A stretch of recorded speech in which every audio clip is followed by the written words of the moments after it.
Hello everyone. तो इस ड्रामे के स्टार्ट में हमें हमारे मेन लीड को दिखाते जो कि काफी हैंडसम और रिच दिखाई दे रहा था, और उसका नाम क्या है ये तो हमें आगे जाकर पता चलेगा। अब उसके बाद हमें ये दिखाया जाता है कि हमारी फीमेल लीड जो कि एक स्ट्रगलिंग लॉयर है उस टाइम पर एक मीटिंग में बैठी हुई होती है अपनी बेस्टी टिंग के साथ। हमारी फीमेल लीड याओ किसी क्लाइंट से मिलने के लिए गई हुई थी, लेकिन वो क्लाइंट और उसका बॉस दोनों ही काफी मीन टाइप के दिखाई दे रहे थे, जो कि उनके काम की बजाय गर्ल्स में ज्यादा इंटरेस्ट ले रहे थे। और तो और क्लाइंट ये भी कह देता है कि जो लोग मेरे साथ ड्रिंक नहीं करते उनके साथ में प्रोफेशनल इश्यूज को भी डिस्कस नहीं करता।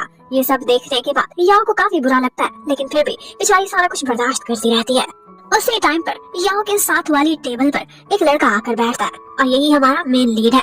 वो काफी हैंडसम दिखाई दे रहा था, और उसको एक मिडिल एज की लेडी कन्विंस करने की कोशिश कर रही थी कि मेरे साथ समय बिताओ, और तो और उसे 1 घंटे का 10,000 देने को तैयार थी। ये सब सुनकर याओ और टिंग को ऐसा लगता है कि जैसे ये एक कॉल बॉय है और अपनी स्पेशल सर्विसेज कुछ लोनली लेडीज को देता है। वो लेडी उससे काफी क्लोज होने की भी कोशिश करती है, इवन कि ये भी कहती है कि मेरे साथ खाना खा लो, मैं घंटे का 20,000 दूंगी। लेकिन वो कहता है कि प्रोफेशनल सर्विस के अलावा ये काम नहीं करने वाला, मेरे पास इतना समय ही नहीं। और इतना कहता वो एटीट्यूड में वहाँ से निकल जाता है, और वो गर्ल्स बस यही सोचती है कि ये काम करके भी इतने पैसे कमा लेता है, हमसे तो बहुत आगे का है।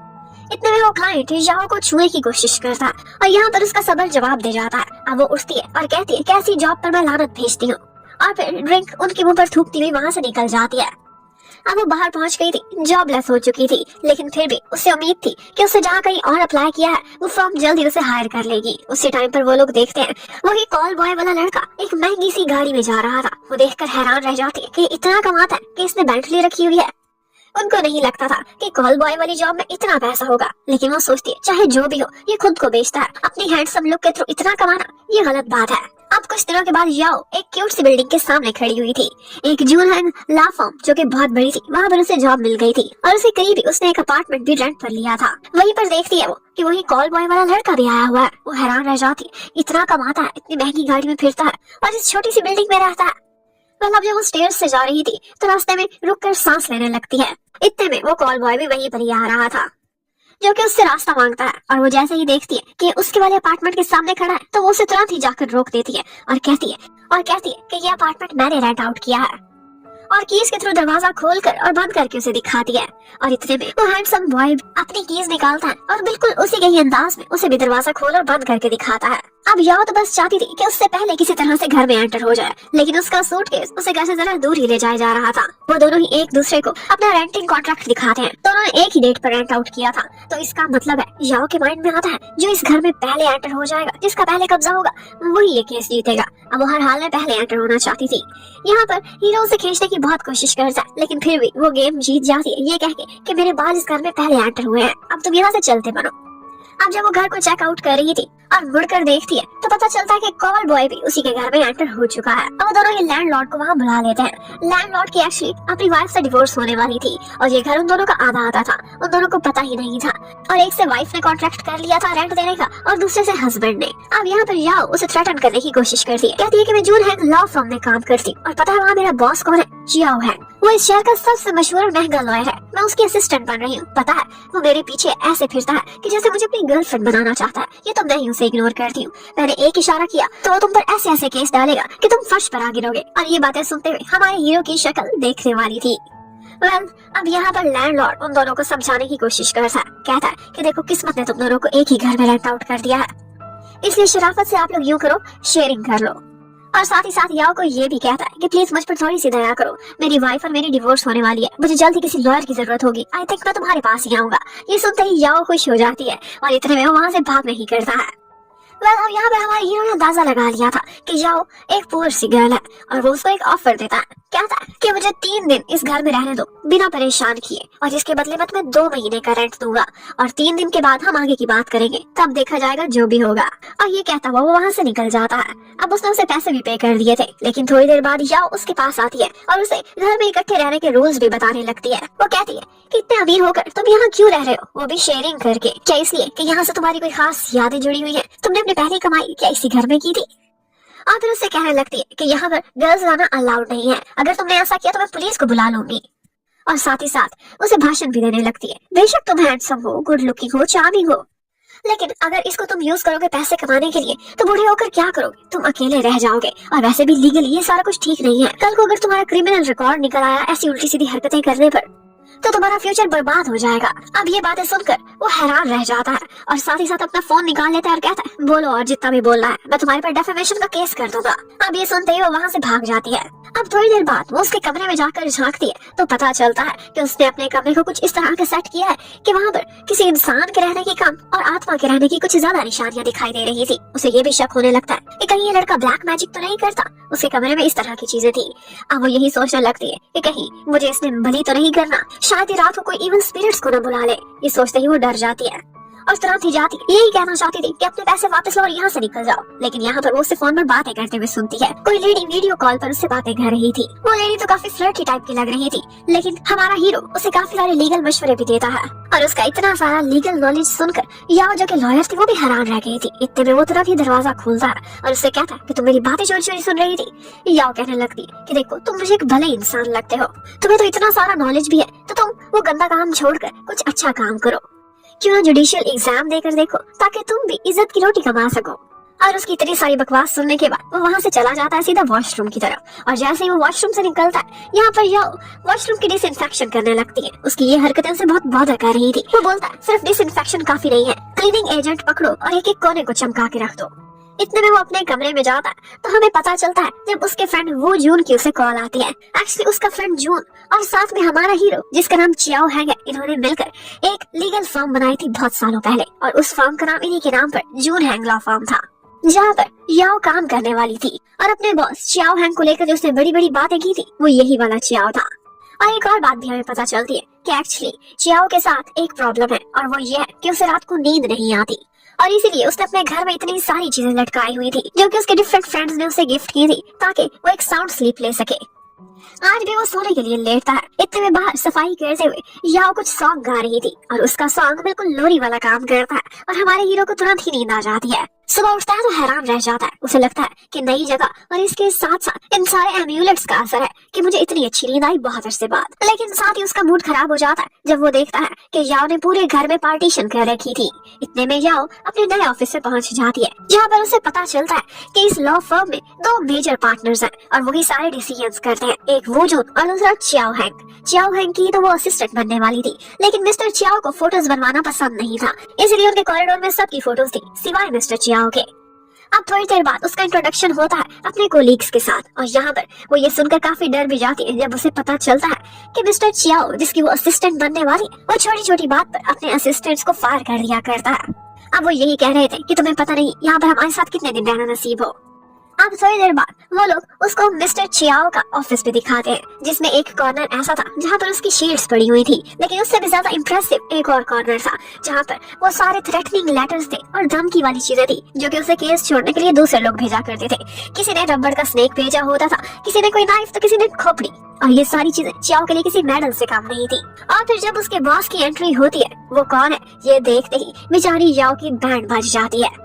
उसे तो ऐसा लगता है कि जैसे मेरे पैरों तले से जमीन निकल गई है। मिस्टर चियाओ है वही उसके बॉस थे जिसे वो इतनी देर से भाषण दे रही थी कि कॉल बॉय वाली हरकतें छोड़ दो। और इसीलिए तो चियाओ ने उसे कहा था कि 3 दिन के लिए हम कोई डिस्कशन नहीं करेंगे, क्योंकि ऑफ कोर्स उसके बाद उसे पता चल जाना था कि ये मेरा बॉस है और वो उसे घर से निकालने की हिम्मत भी नहीं कर सकती थी। अब यहाँ पर याओ उससे सॉरी करती है और वो उससे पूछता है कि मेरा ये इमेज तुम्हारे सामने कैसे बना कि तुम मुझे कॉल बॉय समझती थी। वो बताती है कि जब मैं एक रेस्टोरेंट में बैठी हुई थी तो उसके पीछे आपको मैंने बातें करते हुए सुना था और एक लेडी आपको एक एक घंटे के कितने कितने पैसे ऑफर कर रही थी। वो गुस्से में आकर कहता है कि वो मेरी मम्मी थी और बस याओ बेचारी की हालत खराब हो जाती है। अब वो घर जाती और ये सारी कहानी अपनी बेस्टी टिंग को भी सुनाती है और इतने में वो एक बात से डर जाती है जब उसे चियाओ के कमरे से कुछ आवाजें आती है और उसके बाद वहाँ पर म्यूजिक बजना स्टार्ट हो जाता है। वो अंदर जाकर जब चेक करती है तो म्यूजिक बंद कर देती है। उसे डर भी काफी लग रहा था क्योंकि उसका कमरा बिल्कुल एक हॉन्टेड रूम जैसा था, लेकिन यहाँ पर कुछ बुरा हो जाता है। एक वुडन स्टेल उससे गिर जाता है, गिर के टूट गया था। वो उसे जोड़ने की कोशिश कर रही थी, इतने में चियाओ भी आ जाता है और टीवी पर जो ड्रामा चला हुआ था उसमें भी कुछ ऐसा ही था। बेड से कुछ गिरकर टूट जाता है, लेकिन एम्परर वो बहुत बड़े दिल वाला था, वो उसे माफ कर देता है, उसे प्रोटेक्ट करता है। वो उसी की एग्जांपल देने लगती है कि देखो ये कितना हैंडसम, कितना डोमिनेटिंग है और आप तो उससे भी ज्यादा हैंडसम है, आपका दिल तो इससे भी बड़ा होगा ना। अब बहुत मुश्किल से चियाओ उसकी बातों को साइड पर करके जैसे ही अपने कमरे में जाता है तो वहीं से ही उसकी चीख की आवाज बाहर आती है और उसके बाद सीन कुछ इस तरह का बदलता है कि याओ अपने सूटकेस समेत उस घर से बाहर निकली हुई थी।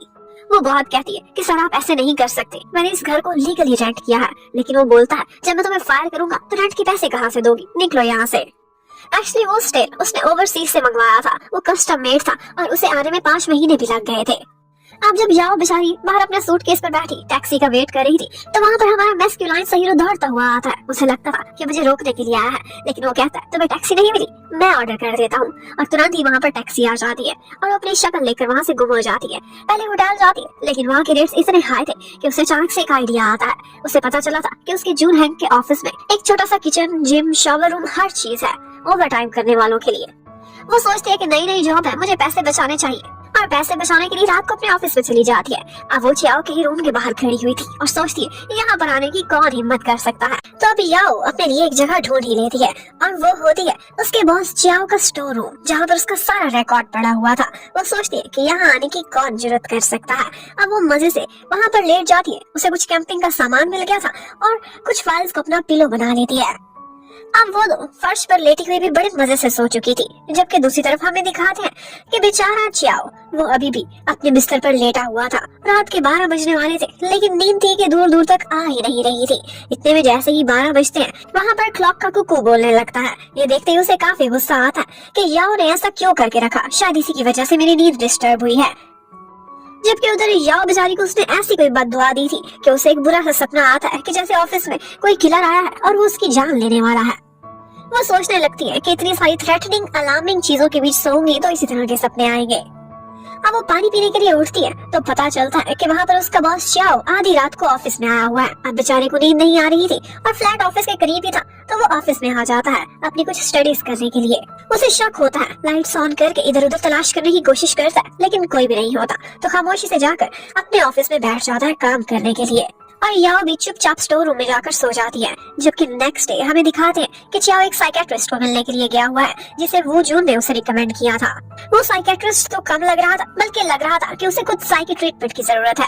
वो यही कह देता है चियाओ को कि एक्चुअली तुम काम का बहुत ज्यादा प्रेशर लेते हो, हर वक्त दौड़ में लगे रहते हो और ये नेवर एंडिंग रेस ही है जिसकी वजह से तुम्हारी नींद इतनी खराब हो गई है। एक्चुअली चियाओ तो साइकियाट्रिस्ट के पास आना ही नहीं चाहता था और अब भी कुछ बातों पर उनके आपस में आर्ग्यू हो जाता है और चियाओ नहीं चाहता था कि उसकी ये बात कहीं आउट हो, वरना उसके क्लाइंट्स और उसके ओपोनेंट्स इसको इस तरह समझेंगे कि शायद उसके साथ कोई साइकोलॉजिकल इशू है। जबकि उधर चियाओ बेचारी को आज अच्छे से नींद नहीं आई थी जिसकी वजह से वो ऑफिस में भी ज्यादा मन लगा के काम नहीं कर सक रही थी। इतने में उसका बॉस चियाओ भी ऊपर से आ जाता है और यहाँ पर उसका एक कोलीग बॉस से बातें करने लगता है। वो एक केस के बारे में बात कर रहा था और फिर पूछता है कि आप नई जगह शिफ्ट हुए थे, क्या आपने ठीक से रेस्ट किया? लेकिन वो कहता है कि वहाँ के नेबर बहुत ज्यादा शोर मचाते थे इसलिए सुकून नहीं आया। लेकिन कुछ भी फिक्र करने की जरूरत नहीं, उस नेबर को मैंने वैसे ही थ्रो आउट कर दिया है। अब उसका इशारा तो ऑफ कोर्स चियाओ की तरफ था। अब याओ बेचारी अपनी डार्क सर्कल्स को कवर करने की कोशिश कर रही थी जो कि नींद की कमी की वजह से आ गए थे। तो यहाँ पर उसकी कोलीग तान उससे कहती है कि तुम जल्दी आधी हो जाओगी। चियाओ के साथ जो भी असिस्टेंट काम करता है उसकी ऐसे ही नींदें उड़ती हैं। अब वो जैसे ही रेस्ट रूम से बाहर निकलती है तो चियाओ उसे देख लेता है कि ये मेकअप करके निकली है। उसके हाथ में ही किट थी। अब वो एक मीटिंग में जाती है और वहाँ पर वो एक नया केस उनसे डिस्कस करता है। ये डिवोर्स से रिलेटेड एक केस था और इस केस पर बाकी के दोनों जो लॉयर्स थे वो बहुत अच्छे अपने अपने मशवरे देते हैं। और जब वो पूछता है याओ से कि तुम इस बारे में क्या कहोगी तो वो कुछ भी नहीं कह पाती क्योंकि जो कुछ उसे पता था वो पहले ही बाकी दोनों लॉयर्स एक्सप्लेन कर चुके थे। वो उससे कहता है कि अगर तुम्हें मेकअप से फुर्सत हो तो थोड़ी सी पढ़ाई भी कर लिया करो। मुझे ऑफिस में वो लोग बिल्कुल भी अच्छे नहीं लगते जो कि ऊपर की सुंदरता पर तवज्जो देते हैं लेकिन अंदर से वो बिल्कुल भी कैपेबल नहीं होते। अगर 1 महीने तक तुम्हारी मेंटल कंडीशन यही रही तो मैं तुम्हें फायर करने में देर नहीं करूंगा। अब बेचारी याओ बुरी सी शक्ल बनाकर बाहर आकर बैठी हुई होती है और उसके बाकी तीनों कोलीग्स उन्होंने तो एक ग्रुप भी ओपन कर लिया था और आपस में बैठ लगा रहे थे कि कितने दिन यहाँ पर टिक पाएगी। अब जब याओ सो रही थी तो सुबह ही सुबह से कुछ आवाजें आती हैं। आँख खुलती है, सुबह के 5 बजे हुए थे। वो सारा कुछ समेटती है और खुद को रेडी करती हुई ऑफिस में जाती है। लेकिन जब देखती है तो हैरान रह जाती है कि वो फर्स्ट वन नहीं है बल्कि उसका बॉस पहले ही वहाँ खड़ा कॉफी बना रहा है। चियाओ जब उससे पूछता है कि टाइम नहीं है ऑफिस आने का तो वो तुरंत ही कह देती है early bird catches the worm. इसी वजह से मैं सबसे पहले आई हूँ और पता है बॉस मैं सबसे ज्यादा मेहनत करूंगी और आप देखना जल्दी इस ऑफिस में अपनी परमानेंट जगह बनाने में कामयाब हो जाऊंगी। यहाँ पर वो चियाओ के डार्क सर्कल्स पर भी बात करती है और वो बेचारा अब अपने डार्क सर्कल्स देखने के बाद खुद को सनग्लासेस में कवर करने की कोशिश करता है। आज ऑफिस में उसने उसे खुद के रिकॉर्ड रूम से निकलते हुए देखा था, लेकिन वो बहाना बना देती है कि यहाँ पर मैं कुछ स्टडी करने के लिए गई थी। अब फाइनली सारे लोग ऑफिस में आ चुके थे और उसके बाद एंट्री होती है एक और कैरेक्टर की, और वो था वूजन, जो कि थोड़ी वेकेशन के बाद आज दोबारा से अपने ऑफिस में आया था। यहाँ पर सब देखकर बताते हैं कि बेशक ये चियाओ के साथ बराबर का बॉस है, लेकिन इसका मिजाज और चियाओ का ऑपोजिट है। वो जो अक्सर लोगों से काफी फ्रेंडली रहता था, और तो वो जैसे ही वहाँ पर याओ को देखता है कि नई असिस्टेंट आई है, वो उसे बहुत अच्छे से मिलता है और बेस्ट ऑफ लक भी बोलता है। अब वो तुरंत जाता है चियाओ के ऑफिस में और उससे कहने लगता है कि अपने इस इंसोम्निया का इलाज कराओ, और उससे कहता है कि बात मानो, इसका इलाज साइकेट्रिस्ट के पास ही है, कब तक तुम ऐसे ही डार्क सर्कल्स को छुपाने के लिए शेड्स लगाकर फिरते रहोगे। जबकि चियाओ उससे क्वेश्चन करने लगता है और कहता है कि मेरी असिस्टेंट चियाओ, ये तुमने ही हायर करी है ना, मुझे सब पता चल गया है, इसकी वजह क्या है, ये कोई इतनी अमेजिंग तो नहीं है ना, इसका रिकॉर्ड इतना खास है, इसे तुमने इसलिए हायर किया है ना क्योंकि इसका सरनेम भी चैंग है, और तुम्हारी यूनिवर्सिटी की क्रश उसका सरनेम भी चैंग था, कहीं ये उसी की सिस्टर तो नहीं। अब ये सुनते ही वो जन तो कल्टी मारता हुआ वहाँ से निकल जाता है। अब बेचारी याओ रात को बैठी हुई थी कि कब मेरा बॉस जाएगा और उसके बाद मैं यहाँ पर आराम से सो सकूंगी, लेकिन बॉस था कि ओवर टाइम करने में लगा हुआ था। वो सोचती है कि कितना अमेजिंग इंसान है, इतनी लेट नाइट काम करता है और सुबह सबसे पहले आ जाता है। शायद इसी कामयाबी का राज भी यही है, लेकिन कोई इसे बताए कि नींद की कमी की वजह से लोग मर भी जाते हैं। चियाओ भी उसे नोटिस करता है और उसके बाद खामोशी से अपना सामान समेटता हुआ वहाँ से निकल जाता है। अब उसके जाने के बाद याओ अपना बेड सेट करती है और उसे सोने में 5 मिनट भी नहीं लगे थे। अब इतने में चियाओ वापस ऑफिस में आता है। एक्चुअली याओ पर शक हो गया था कि कुछ तो गड़बड़ है। वो जब जाकर अपना स्टोर रूम चेक करता है तो वहाँ पर वो बहुत मजे से अपना सेटअप लगाकर सो रही थी। वो उसे आवाजें देता है, बड़ी देर से वो जागती है और काफी डर भी जाती है। अब वो अपने बॉस की मिन्नतें करने पर लगी हुई थी कि प्लीज बॉस, मुझ पर थोड़ी सी दया खाएं, मुझे 2 दिन यहाँ पर रहने दे, मैं अपने रहने के लिए कोई ना कोई जगह रेंट आउट कर लूंगी। होटल में जा नहीं सकती थी, इतने जेब में पैसे नहीं थे। और साथ ही साथ उसकी तारीफ भी करती है कि सर मैं आपसे बहुत इम्प्रेस हूँ, आप दिन रात काम करते हैं, कि आपको नींद नहीं आती, आप कितने अमेजिंग इंसान है। शायद कम नींद लेना जीनियस लोगों की आदत होती है। जब सोने के लिए तड़प रहा था यस यस करता रहता है और फिर जाते जाते उसे माफ तो कर देता है, पर इतना जरूर पूछता है कि तुम्हें इस तरह से फर्श पर लेटे नींद कैसे आ जाती है। वो कहती है सोना कौन सी रॉकेट साइंस है, लेटो आंखें बंद करो नींद आ जाती है। अब एक तरफ चियाओ अपनी असिस्टेंट से इम्प्रेस था कि उसे कितनी जल्दी नींद आ जाती है, जबकि दूसरी तरफ याओ अपने बॉस से इम्प्रेस थी कि इसे नींद ही नहीं आती, ये कितना काम करता है, इसीलिए तो इतना सक्सेसफुल है। अब नेक्स्ट मॉर्निंग याओ सुबह ही सुबह उठ जाती है और अपने लिए एक अच्छा सा ब्रेकफास्ट बनाती है। ऑफिस में किचन में था और इसके साथ साथ आज बारिश भी हो रही थी, मौसम बहुत सुहाना लग रहा था। अब वो कॉफी साथ लिए बहुत अच्छे से लॉज को याद कर रही थी मजे ले लेके। इतने में ऊपर से चियाओ आ जाता है। वो उससे कहता है कि डिवोर्स के लॉज याद कर रही और फेस पे इतनी अच्छी स्माइल है। तो वो कहती है कि मुझे किसी ने कहा था जो भी काम करो मन लगा के किया करो। अब यहाँ पर वो उसका दिल जीतने के लिए उसकी खिदमतें करने की कोशिश करती है, लेकिन चियाओ उसके पहले बॉसेस से बहुत डिफरेंट था। वो कहता है कि मेरे सामने नंबर बनाने के लिए कुछ भी करने की जरूरत नहीं, तुम एक लड़की हो तो क्या ये फर्ज है कि तुम सबके लिए कॉफी बनाओगी, सबकी हेल्प करोगी। मेरी नजर में मैन एंड वुमेन दोनों इक्वल हैं। यहाँ पर ऑफिस में तुम किसी भी मैन से कम नहीं। आज जाओ ने अपने एक कोलीग की जगह आउट ऑफ स्टेशन काम करने के लिए जाना था, इसलिए ऑफिस से बाहर जाती है। जब वापस आती है तो छुट्टी का टाइम हो चुका था, सब लोग जा चुके थे, लेकिन ऑफिस में शॉर्ट सर्किट की वजह से लाइट थी ही नहीं। अब वो जाकर देखती है तो पानी भी नहीं था। वो बहुत परेशान हो जाती है, चियाओ से हेल्प के लिए कहती है कि प्लीज शॉर्ट सर्किट चेक कर दो, और फिर उससे लिफ्ट में मांगती है कि प्लीज मुझे किसी होटल तक ही छोड़ दो, मैं एक हॉट बात लेना चाहती हूँ, यहाँ बहुत सर्दी है। वो उसे इग्नोर करता हुआ वहाँ से निकल जाता है। बाहर जाकर उसे पता नहीं क्या ख्याल आता है कि थोड़ी देर बाद वो दोबारा से ऑफिस में आता है। उसे उस बेचारी पर दया आ गई थी और फिर वो उसे कहता है कि ठीक है तुम आधे घंटे के लिए मेरा वॉशरूम यूज कर सकती हो, और उसे अपने साथ घर ले जाता है। घर बिल्कुल वैसा का वैसा ही था जैसा याओ छोड़ कर गई थी। अब वो फ्रेश होने के बाद वहाँ पर नोट रख कर जा रही थी कि थैंक यू बॉस मुझे वॉशरूम यूज करने देने के लिए। इतने में वो देखती है तो उसे लगता है इसने कभी कुकिंग नहीं करी। उसकी कुकिंग स्किल्स उसे लगता था कि बहुत जबरदस्त है। वो सोचती है कि क्यों ना बॉस के लिए कुछ बनाती जाऊँ। अब वो वहाँ पर कुकिंग करने लगती है, थोड़ा बहुत शोर भी करती है और उसके बाद वही सिंगिंग करने लगती है। और उसकी सिंगिंग आज फिर से चियाओ के लिए बिल्कुल लोरी वाला काम करती है और उसे तुरंत ही नींद आ जाती है। जब आँख खुलती है तो सुबह हो गई थी। वो इतना हैरान होता है कि आज फिर मुझे नींद आ गई। अब नेक्स्ट मॉर्निंग जैसे ही वो उठता है अपने लिविंग एरिया में आकर देखता है तो वही भरी उसके सोफे पर बेचारी याओ थक हार के सो चुकी थी। वो डर के मारे उसकी आवाज से उठ बैठती है और उसे सॉरी करने लगती है। कहती है कि मैं तो यहाँ से जाने वाली थी पर पता नहीं क्या हुआ, जैसे ही सोफे पर बैठी मुझे बारिश की और हवा की आवाज आई और इसके साथ ही नींद आ गई। चियान हैरान रह जाता है और पूछता है कि भला बारिश की बूंदों से भी किसी को नींद आ सकती है। वो बोलती है ऐसा ही था, ये एक ही फ्रीक्वेंसी में गिरती है, ये भी एक साइंस है। वो वापस अपने बॉसी मूड में आ जाता है और तुरंत ही उसे ऑफिस जाने का ऑर्डर कर देता है। अब वो ऑफिस पहुंचती है तो उसे एक केस की फाइल मिलती है। उसे भी एक केस में एंटर करा लिया गया था। इस बात की खुशी उसे बहुत थी क्योंकि उसने बहुत दिनों से हार्ड वर्क किया था और अब फाइनली वो लोग भी उसको एक्सेप्ट करने लगे थे। और जो 3 लोगों का ग्रुप बना हुआ था उन्होंने चौथा मेंबर हमारी याओ को भी ऐड कर लिया था। जबकि चियान नेक्स्ट डे जब अपने घर जाता है तो अपने फोन पर बारिश की आवाज और विंड की आवाज लगाकर रख देता है। उसे लगा था कि शायद कल मुझे इसी वजह से नींद आई होगी, लेकिन जब काफी देर तक उसे नींद नहीं आती तो जाकर किचन में बर्तन खटकाने लग जाता है। अब उसे शक था कि शायद मुझे नींद आ रही है घर के कामों के शोर की वजह से, यही आवाज मेरे लिए फिट रहेगी। अब वो एक हाउसकीपिंग कंपनी को कॉल करता है और अपने लिए एक हाउसकीपर ऑर्डर करा लेता है। अब वो बार बार उस आंटी को कह रहा था कि आप ऊंची ऊंची आवाज में सारे काम करें, खटखट बजाएं, लेकिन क्या करता, फिर भी बेचारे को नींद ही नहीं आ रही थी। अब वो उल्टे सीधे ऑर्डर्स किए जा रहा था और इन देर आंटी अपना एप्रन उतार के फेंक देती है कि मुझे यहाँ और काम नहीं करना, मुझे लगता है तुम्हें एक साइकियाट्रिस्ट की जरूरत है। अब उसके बाद बेचारा नींद की गोलियां भी खा लेता है, लेकिन फिर भी नींद नहीं आई थी। लेकिन बार बार याओ की बातें जरूर याद आ रही थी। जब इतनी देर तक वो सो नहीं पाता तो उठता है और दोबारा से घर से बाहर निकल जाता है। एक स्टोर पर स्टोर कीपर को सोए हुए देखता है तो उसे याओ की बात याद आती, जिसे कहीं फिर भी किसी भी जगह पर अचानक से नींद आ जाती थी। वो सोचने लगता है कि ये कैसी क्रिएचर्स है। अब स्लीपिंग पिल्स की वजह से उसको नींद तो नहीं आई थी, लेकिन हर जगह हेलुसिनेशंस हो रही थी। हर सोए हुए आदमी में उसे बस याओ का ही फेस दिखाई देता था। अब वो अपने ऑफिस से पहुंचता है, वहाँ पर देखता है तो याओ बैठी अभी तक अपना काम कर रही थी। वो बहुत ज्यादा हार्ड वर्क करती थी आजकल। वो उसके पास जाता है और ये चेक करने के लिए कि ये रियल याओ है या फिर मेरी हेलुसिनेशन। वो उसको एक दफा पिंच करता है चीक्स पर और अब की दफा तो रियल वाली थी।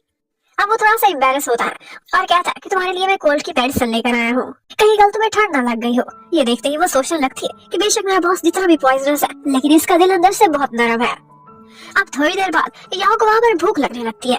वो अपने लिए नूडल्स बना रही थी और बनाने के साथ साथ वो वही वाला सॉन्ग गाने लगती है। और जैसे वो सॉन्ग हमेशा की तरह से लोरी का काम करता था, आज फिर से हमारे हीरो को वो सुनते ही नींद आने लगती है। वो बहुत डिस्ट्रैक्ट होता है और उसके बाद अपना टैब बंद करता है, बस सोफे पर लेटता है। तो आज तो सबसे बड़ा मिरेकल हो गया था, बिना बेड के ही उसको नींद आ गई थी। और फिर पता नहीं कब सुबह हो गई, उसे तो कुछ पता ही नहीं चला। नेक्स्ट मॉर्निंग हमें दिखाते हैं कि बहुत से कोलीग्स इस रेयर से नजारे को एंजॉय कर रहे थे कि उनका बॉस काम से थक कर अपने सोफे पर ही सो गया है। उन्होंने आज से पहले कभी भी इसे सोते हुए नहीं देखा था। वो अक्सर रात रात को ओवर टाइम करता था, लेकिन फिर भी ऐसे स्लिपी कभी नहीं हुआ था। वो लोग तो इस रेयर एडवेंचर की फोटो भी लेने लगते हैं और फिर वो जून को भी दिखाते हैं कि पता नहीं ये नजारा फिर देखने को मिले ना मिले। और आज वो जून को एक आइडिया आया था। वो सारे कोलीग्स को कहता है कि आज मैं सबके लिए एक पार्टी अरेंज करने वाला हूँ। कुछ नए कोलीग्स आए हैं उनको वेलकम करने के लिए, और उन्हीं में से एक हमारी हीरोइन याओ भी थी। वो याओ के पास आता है और कहता है अब जैसा कि ये पार्टी नए कोलीग्स के लिए है, तो नए कोलीग्स अपने फ्रेंड्स या फैमिली मेंबर्स को भी बुला सकते हैं। मैंने सुना है तुम्हारी रेज़्यूमे में कि तुम्हारी एक सिस्टर भी है, तुम चाहो तो उसे इन्वाइट कर सकती हो। और उसके बाद वो जून जाता है चियान के पास और उससे कहने लगता है कि ये कौन इंसान है मेरे अलावा जिसने तुम्हारी इस इंसोम्निया का इलाज किया है। मैं बहुत क्यूरियस हूँ उसके बारे में जानने के लिए। अब चियान को शक तो हो चुका था कि आखिर कोई ना कोई तो बात है, ये सिर्फ याओ ही है जो मुझे सुनाने में हेल्प कर सकती है। वो आज सोचता है कि क्यों ना इसी बारे में उससे डिस्कशन की जाए, उसे हायर कर लो इसी काम के लिए। वो उसे तुरंत ही मैसेज करता है कि अभी कभी आओ, मैंने ऑफिस में तुमसे एक इम्पोर्टेंट बात करनी है। लेकिन वो तो लंच करने के लिए पास की रामेन शॉप पर गई हुई थी। उसने स्टेटस पर भी उसी शॉप के बारे में लगाया हुआ था कि वहाँ के रामेन बहुत अच्छे हैं। और तो और वहाँ का मेन्यू भी अपने स्टेटस पर लगाने लगती है। इतने में वो देखती है तो उसका एक पुराना फ्रेंड उसे मिल जाता है, जो कि मौके का फायदा उठाने लगता है। वो कहता है कि तुम लॉयर हो और उससे फ्री में बहुत सारे मशवरे लेने की कोशिश कर रहा था फाइनेंशियल इश्यूज से रिलेटेड। और इतने में ऊपर से आ जाता है उसका बॉस चियान, जो कि कहने लगता है कि ये एक डिवोर्स लॉयर है और ये फैमिली इश्यूज पर ही हैंडल करती है, इसलिए अगर तुम्हें डिवोर्स करानी हो तब इससे मशवरा ले लेना, मैं डिस्काउंट करा दूंगा। लेकिन इस तरह से फाइनेंशियल इश्यूज पर फ्री में इससे मशवरा लोगे तो हम तुम्हारी कोई हेल्प नहीं करने वाले। अब वो फ्रेंड तो वहाँ से चला गया था, जबकि चियान आकर बैठ जाता है याओ के सामने और उसे कहता है कि तुमने ही तो मुझे यहाँ पर इनवाइट किया है। तो उसे पता चलता है कि जो मैंने उसे लगाया था वो स्टेटस पर नहीं लगाया था, बल्कि गलती से चियान के मैसेज के रिप्लाई में ही सेंड कर दिया था। अब वो बहुत नखरे से उसे एक ऑफर देने लगता है, कहता है कि तुम्हें हार्ड वर्क करना चाहिए और हाँ, बहुत अच्छे अच्छे लॉयर्स की कंपनी में भी रहना चाहिए ताकि तुम्हारा ब्रेन भी उसी तरह से ट्रेन होता रहे। और हाँ, मैं तुम्हें ये कह सकता हूँ कि तुम उस घर में वापस आ सकती हो और मेरी लाइफ असिस्टेंट भी बन सकती हो, ऑफिस में असिस्टेंट के साथ साथ। लाइफ असिस्टेंट का वो मतलब नहीं समझी थी, तो वो कहता है कि मेरी डेली लाइफ के जो भी काम है वो भी तुम हैंडल कर सकती हो, जैसा कि सफाई करना, खाना पकाना, इसकी मैं तुम्हें अलग से दे दूंगा। और हाँ, आज जल्दी घर आ जाना, मेरा सीवर ब्लॉक हुआ है, वो भी तुमने यहाँ आकर खोलना है। वो बेचारी सोचने लगती है कि अब ये काम भी मुझे करने पड़ेंगे। अब शाम को वो घर आती है, उसका पाइप प्लगिंग खत्म करने के बाद वो कहती है कि आज ऑफिस की तरफ से एक पार्टी है, यहाँ पर कुछ मेरे कपड़े रह गए थे, मैं वो ड्रेस चेंज करके तुरंत यहाँ से चली जाऊंगी। लेकिन जब कमरे में जाकर देखती है तो उसका वो सूटकेस जो अपने साथ वो कंपनी में लेकर गई थी वो वापस पहुंचा हुआ था। एक्चुअली ये चियान ही लेकर आया था। वो कहता किसी दिन पकड़ी जाओगी, इसलिए मैं ये वापस ले आया। अब याओ को तो यही लगा था कि इसने मुझे सिर्फ घर के कामों के लिए हायर किया है, लेकिन ये सुनकर तो वो हैरान रह जाती है कि ये मुझे यहाँ पर वापस रहने की भी इजाजत दे रहा है। वो इतनी शॉक में चली जाती है कि तुरंत ही अपनी बेस्टी टिंग को कॉल करती है, उसे यही गुड न्यूज देने लगती है।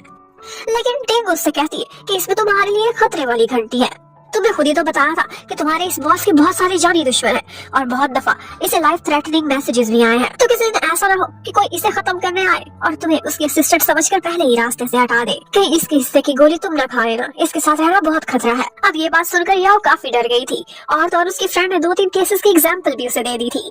अब ये सुनते ही वो तुरंत ही वहाँ से भागने की करती है और चियान तो ये देखकर हैरान रह गया था। अब हमें दिखाते हैं कि वो जो तो वो पार्टी रखवाई ही एक्चुअली चंग शी के लिए थी, जो कि याओ की सिस्टर थी। वो उससे पूछने लगता है कि तुम अपने घर से किसी को नहीं बुलाया? तो वो कहती है ओहो हाँ सिस्टर को बुलाना था लेकिन मैं भूल गई। तो वो कहने लगता है ठीक है तुम मुझे उसका नंबर शेयर कर दो, अगर तुम्हारे पेरेंट्स को या फैमिली को अंदर बुलाना हो या कोई भी इमरजेंसी हो तो मैं उनसे कॉन्टेक्ट डायरेक्टली भी कर सकता हूँ। और अब इस तरह से उसने उसकी सिस्टर का वीचैट नंबर हासिल कर लिया था।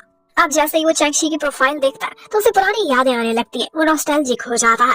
तुरंत ही उसे फ्रेंड रिक्वेस्ट भेजता है जो कि उसने एक्सेप्ट कर ली थी। अब वो जो उनकी खुशी देखने वाली थी वो सारे एम्प्लॉइज को इकट्ठा करता है, 2-4 फोटोज बनवाता है और उसके बाद वहाँ से भाग नहीं करता है क्योंकि उसका जो मकसद था वो पूरा हो चुका। उधर चियान की अब सोने का टाइम हो चुका था। वो सोचने लगता है कि ये लड़की अभी तक वापस क्यों नहीं लौटी, ये नहीं वापस आई तो मुझे सुलाएगा कौन। वो तुरंत ही उसे कॉल करता है और बहाना बनाता है कि तुमने कैसे पाइप खोला था, दोबारा से ब्लॉक हो गया है। लेकिन वो ढक से कॉल बंद करती है और कहती है कि इस बारे में लैंडलॉर्ड को कॉल करो। अब चियान के पास और कोई चांस नहीं था और उसी पार्टी में पहुंच जाता है जहाँ पर याओ आई हुई थी। यहाँ पर चियान देखता है कि एक लॉयर याओ से बहुत क्लोज होने की कोशिश कर रहा था, उसे बहुत इम्प्रेस कर रहा था। तो वो आता है जेलस होकर और उस लॉयर के सारा रिकॉर्ड उसके सामने रख देता है। बहुत ही कम केसेस थे जो वो बेचारा जीत पाया था और अब जो बड़ी बड़ी बढ़के मार रहा था वो सब पानी में मिल जाती है। वेल यहाँ पर एक टेंस माहौल को एकदम नॉर्मल करने के लिए वो लोग कहते हैं कि क्यों ना हम ट्रूथ और डेयर खेलें। अब यहाँ पे चियान जो खड़ा था वो कहता है कि हाँ बहुत मजा आएगा खेलने का, लेकिन ट्रूथ और डेयर में हम सिर्फ ऐसे क्वेश्चंस करेंगे जो कि लॉ के टर्म्स के क्वेश्चंस होंगे। अब ये सुनकर बेचारों की हालत खराब हो जाती है, लेकिन ऊपर से उन्हें हंसना भी पड़ता है और बॉस को ना कौन कर सकता था। अब यहाँ पर सबसे ज्यादा जूनियर तो याओ ही थी। याओ पर जब भी कोई क्वेश्चन आता था या तो उसे पैसे देने पड़ते थे या फिर ड्रिंक करना पड़ता था क्योंकि वो इतनी एक्सपीरियंस्ड नहीं थी और सारे मुश्किल सवालों के जवाब तो वो गलत ही देती थी। अब इन दी एंड बेचारी याओ बहुत ज्यादा ड्रंक हो गई थी। दान उसे घर ले जाना चाहती थी लेकिन चियान वॉलंटियरली कहता है कोई बात नहीं, इसे मैं संभाल लूंगा, मैं ड्रॉप कर दूंगा। अब वो उसे किसी तरह से घसीटता हुआ अपनी गाड़ी तक लेकर जाता है। वो ड्रंक होकर उल्टी सीधी बातें करती रहती है। अब यहाँ पर एक दफा चियान गाड़ी रोकता है, उसे बहुत कहता है कि अंदर वॉमिट ना करना, लेकिन बेचारी की वॉमिट सीधी अपने कपड़ों पर उसकी गाड़ी गंदा कर देती है। तो अब अपनी फेवरेट गाड़ी इतनी गंदी देखकर चियान को इतना गुस्सा आया था कि वो अपनी जैकेट उतारता है, उसे अपने हाथों पर ग्लव्स की तरह से यूज करता है और फिर याओ को खींचता हुआ एक बॉक्स के अंदर फेंक देता है। अब उसने जैसे ही अपना कैमरा निकाला था तो याओ आगे से पोज करने लगती है, इस तरह से जैसे अपनी कोई फोटो बनवा रही हो। लेकिन चियान ये सब इसलिए कर रहा था क्योंकि वो उससे एक ओरल कॉन्ट्रैक्ट करना चाहता था और यहाँ पर वो ड्रंक थी, उसका फायदा उठाता है। उससे कहता है तुमने मेरी गाड़ी गंदी की है और इसके बदले तुम मेरी लाइफ असिस्टेंट बनकर रहोगी और सारी टर्म्स और कंडीशन सारी अपनी पसंद की बता देता है। बेचारी क्या करती याओ, उसे तो होश ही नहीं था अपनी हालत का, चुपचाप पड़ी रहती है। और फिर उसके बाद वो एक डिलीवरी बॉय को बुलाता है और कहता है कि ये बॉक्स इस लड़की समेत मेरे घर तक पहुंचा दो, मेरी गाड़ी का पीछा करो। और फिर वो बॉक्स उसके घर तक डिलीवर हो चुका था, लेकिन बॉक्स से निकलती याओ गिर जाती है सीधा चियान के ऊपर ही और फिर वो उसके बहुत क्लोज हो गई थी। अब वो उसका हैंडसम सा फेस इतनी क्लोजनेस से देख रही थी और सिर्फ देखने तक होता तो और बात थी, वो तो उसके फेस को छेड़ने भी लगती है। यहाँ पर चियान की बस हो गई थी, वो उसे नीचे गिरा देता है और कहता है कि मैं तुम्हारी सैलरी काट लूंगा इतनी गुस्ताखी के बदले। अब जब नेक्स्ट मॉर्निंग वो उठती है तो उसे याद कराता है कि तुमने कल कितनी बकबक की थी, मेरी नेचुरल ब्यूटी है और तुमने कहा था कि मैंने प्लास्टिक सर्जरी कराई है। अब तुम्हें मेरी इंसल्ट का भी बदला लेना पड़ेगा और जो जो कल मेरा नुकसान किया है उसका भी। वो तो पूरी एक लिस्ट भी बनाकर बैठा हुआ था और उसने इतना लंबा चौड़ा बिल बनाया था कि जो देखते ही वो हैरान रह जाती है। इवन कि उसमें डिलीवरी चार्जेस भी डाले हुए थे और तो उसने अपना खुद का टाइम जितना भी उस पर वेस्ट किया था उसके भी चार्जेस से मांग लिए थे। साथ ही साथ उसे वो वीडियो भी दिखाता है जो कि उसने एक्चुअली उसको ब्लैकमेल करने के लिए ही बनाई थी। अब बेचारी की तो बैंड ही बज जाती है। वो कहने लगती है कि सर प्लीज इंस्टॉलमेंट में कर दें। लेकिन ऑफ कोर्स हमारे हीरो के पास प्लान बी रेडी था जो कि वो एक्चुअली चाहता था। वो कहता है ठीक है, एक शर्त पर, ये सब कुछ मैं माफ कर दूंगा कि अगर हम इकट्ठे रहे और तुम मेरी लाइफ असिस्टेंट बनकर मेरे सारे काम करो, यहीं पर ही मूव इन कर जाओ, तुम यहीं रहोगी अब से, और मैं जो ऑर्डर करूंगा तुम्हें तभी खाना पकाना पड़ेगा, सफाई करनी पड़ेगी। अब ना चाहते हुए भी उसे अपने बॉस के बनाए हुए 248 रूल्स के अकॉर्डिंग ये कॉन्ट्रैक्ट एक्सेप्ट करना ही पड़ता है। अब जाओ वहाँ पर शिफ्ट हो गई थी और साथ ही साथ उसने अपनी सुरक्षा के लिए बहुत सारे आर्म्स अपने पास रखे हुए थे। एक सिक्योरिटी कैमरा जब वो उसके हाथ में देखता है तो चियान पूछने लगता है ये किस लिए। वो कहती है खुद को सेफ रखने के लिए। एक्चुअली वो तो खुद को सेफ रख रही थी कि अगर कोई उसके बॉस को मारने आया तो कहीं वो बेचारी न मारी जाए। लेकिन यहाँ पर चियान उससे कहने लगता है कि बेशक हम एक छत तले रहते हैं लेकिन मैं तुम्हें बिल्कुल भी इंटरेस्टेड नहीं, इसलिए उल्टी सीधी बातें मत सोचना। अब रात को वो उसे कह देता है खाना बनाने को, क्योंकि एक्चुअली वो तो सोना चाहता था और चाहता था कि वो शोर करे और इतने में उसे नींद आ जाए। लेकिन वो तो खाना ऑर्डर कर देती है, उसका मूड नहीं था। अब वो बेचारा लेटा वेट कर रहा था कि कब इसकी कुकिंग की आवाजें आए और मुझे मजे की नींद आ जाए, लेकिन खाना तो रेडी पड़ा था। अब ये देखते ही चियान का मूड खराब हो जाता है और वो कहता है कि ये सब रैप अप करो और मेरे लिए खाना बनाना स्टार्ट करो। लेकिन अब की बार जब वो कुकिंग कर रही थी उसे फिर से नींद नहीं आई थी, क्योंकि आज की दफा उसने वो गाना नहीं गाया था। अब वो फिर से उसे तंग करने के लिए आ जाता है और कहता है कुछ और कुक करो जो तुमने उस रात को बनाया था। अब वो दोबारा से कुकिंग करके तैयार करके खाना रख देती है, लेकिन बॉस वो तो खुद अंदर हैरान परेशान पड़ा था कि आज इसकी कुकिंग के शोर से मुझे नींद क्यों नहीं आई। जबकि बाहर याओ का मूड खराब हो जाता है कि मेरे से पूरी टेबल भर खाना बनवा लिया लेकिन खुद ये टाइम से ही सो गया है। और बेचारी याओ का खाना खा खा के रात को बुरा हाल हुआ था।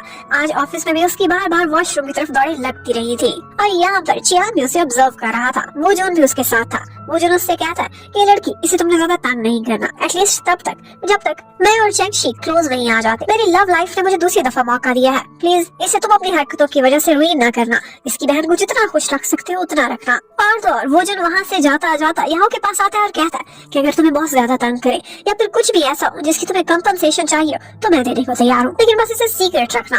और ये सुनकर याओ भी हैरान थी कि दोनों बॉसेस एक दूसरे से पोलर ऑपोजिट है। अब शाम को छुट्टी के टाइम पर याओ देखती है चियान को दो लोग पकड़ कर ले जाने की कोशिश कर रहे थे। उसे ऐसा लगता है कि जैसे किसी केस की वजह से ये दुश्मनी निकाल रहे हैं, उसे किडनैप कर रहे हैं। वो भागती हुई आती है बिल्कुल सुपर हीरो बन के और उन पर पेपर स्प्रे कर देती है। अब चियान उसे पकड़कर होश में लाता है और कहता है अपनी हीरोपंती बंद करो, ये दोनों मेरी मम्मी के बॉडीगार्ड्स हैं और मुझे घर ले जाने के लिए आए थे।